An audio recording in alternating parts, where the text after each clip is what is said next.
Hey, what's up, everybody? Welcome back to Recovery. I'm so glad that you're here. My name is Tyler. I'm the campus pastor at our Stone County campus, and I'm really looking forward to spending some time with you guys and diving into the content tonight.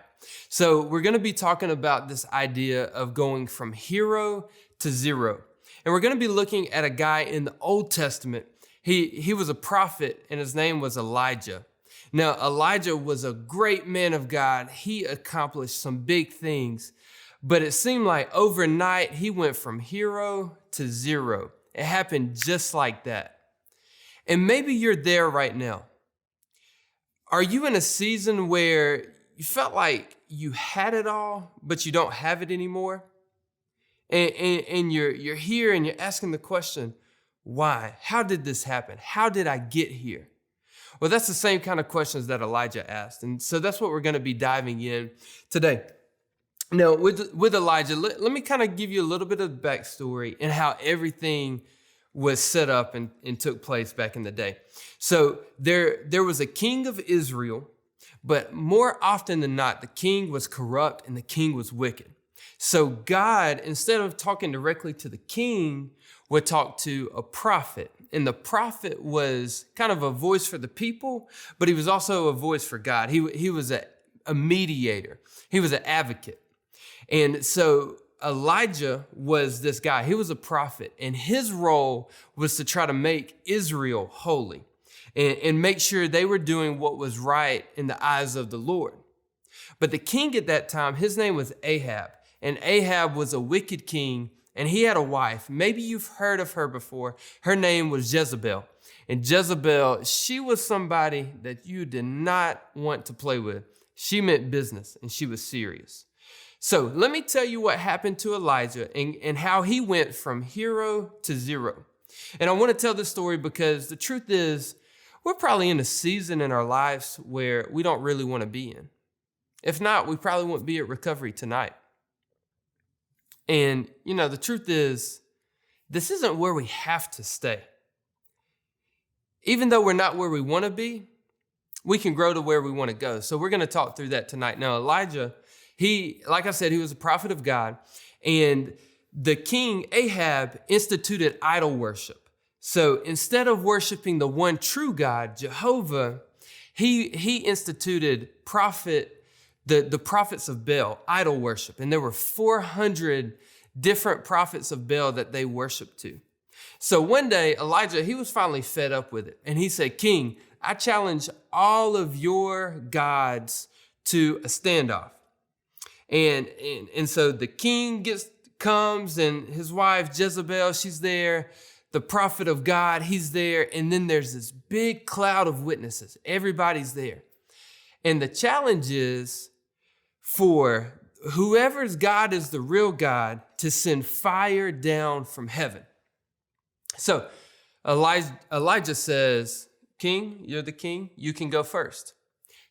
Get your guys, the prophets of Baal, to send fire down from heaven." And so the king cried out, and they all cried out, but no fire fell. And they tried all these different things, but nothing worked. And so Elijah, in front of everybody, he's got the audacity, he's got the charisma to say, "God Almighty, the one true God, I ask that you send fire down from heaven right now." And guess what happened? Fire fell from heaven, consumed the altar, and people worshiped and gave praise to God. Just imagine being Elijah in that moment. I mean, he's the hero. Who else? I mean, just think about it. Think about you being that person where God moved on your behalf and everybody knew it. You're the talk of the town. Everybody knows it. He was the hero. But then after that, King Ahab, he had to flex a little bit of his muscle, I guess. He was trying to regain some authority or just exercise his power. So he has an Israelite farmer killed. And this happened right after Elijah had all of these worshipers of Baal killed. And that's where we're going to pick up, because this is where his story changes. It's in 1 Kings chapter 19. We're going to read a few verses. If you have your Bibles, that's where we're going to be. 1 Kings chapter 19. And then we're going to get into some tangible steps. So be sure, if you can, to take some notes along the way. 1 Kings 19, verse 1. It says, "Now Ahab told Jezebel everything Elijah had done and how he killed all the prophets with the sword. So Jezebel sent a messenger to Elijah to say, 'May the gods deal with me, be it ever so severely, if by this time tomorrow I do not make your life like that of one of them.'"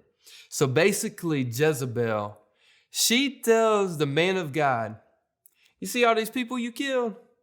That's finna happen to you. And if it don't, so help me God." She said, "I am going to kill you." Verse 3.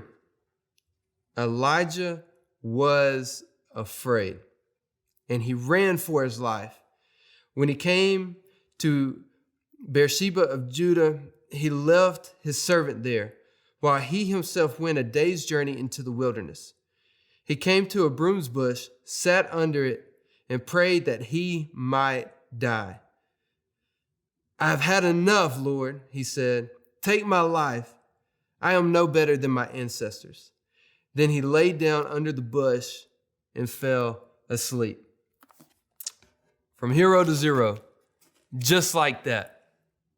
Just like that, here he is saying, "God, please just take my life. I don't even want to live anymore. Life is not worth it.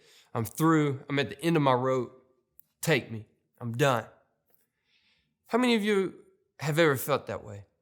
Maybe you feel that way right now. Like the battle's just not worth it. I'm over it. I'm tired. What else is there to fight for anymore? That's how this man of God felt. And he was one of the greatest people of all the Old Testament. And he had these feelings. So just imagine you and I, we've probably had these feelings from time to time as well. But there's hope. So let's look at how he went from hero to zero.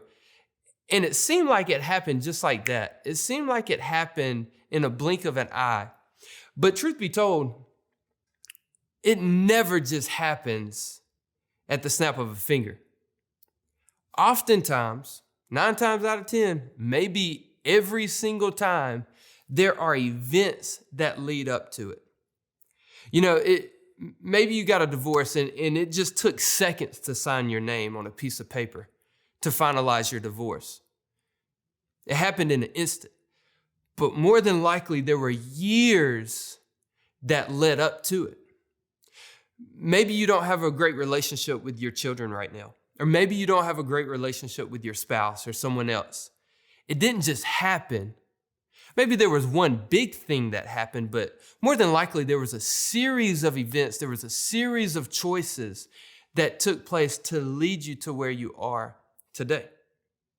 For Elijah, the first thing is this, and you can write this down if you're taking notes. He was wore out. I mean, he had been going and going and going and going.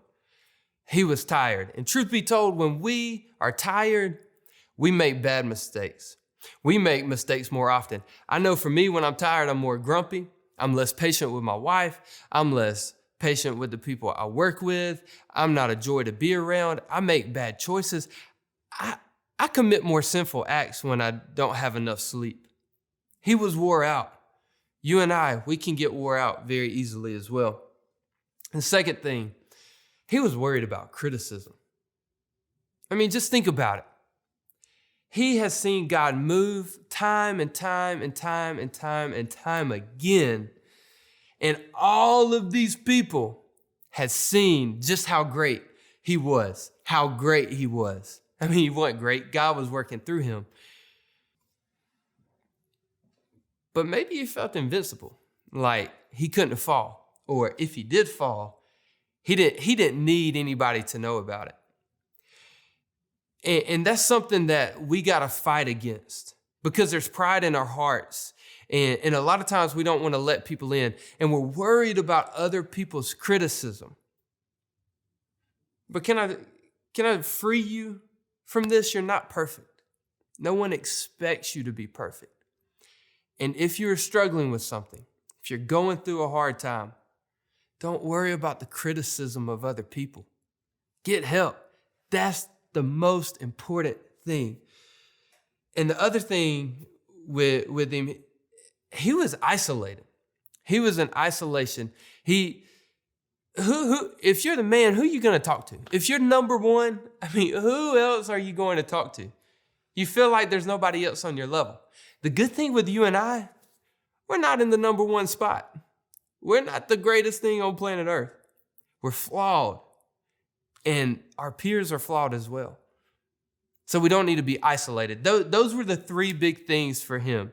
He was wore out, he was worried about criticism, and he was isolated. That's what took him from hero to zero, just like that.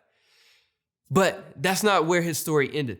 And this season of our lives, this season of your life, this is not where your season has to end. This is not where your life has to end. So 4 things, and you can write these down, but 4 things he did to recover, and 4 things that we can do to recover as well. The first is recover. Write that down, recover. We got to get rest. Our bodies is a temple.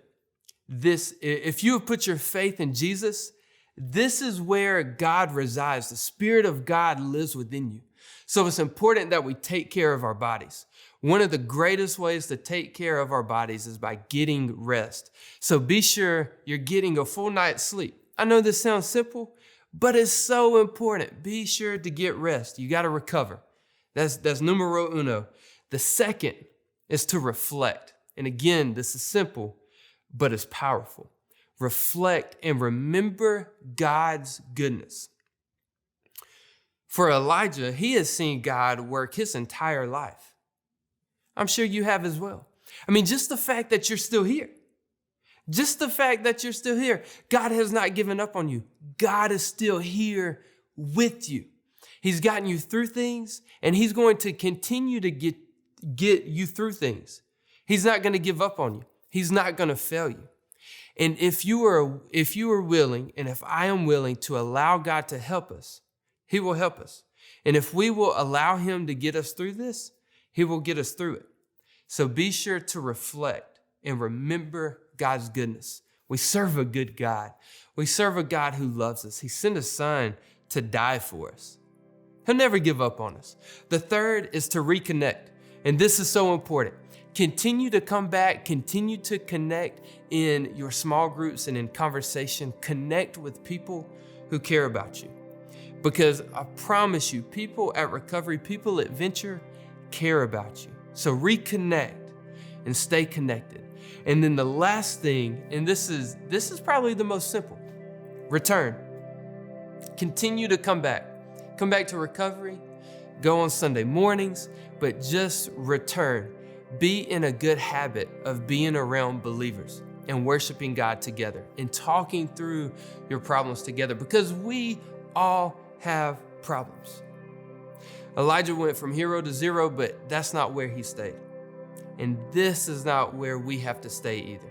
We serve a God who can, and we serve a God who will. So thank you for being here. Thank you for being a part of Recovery. We are better off with you here.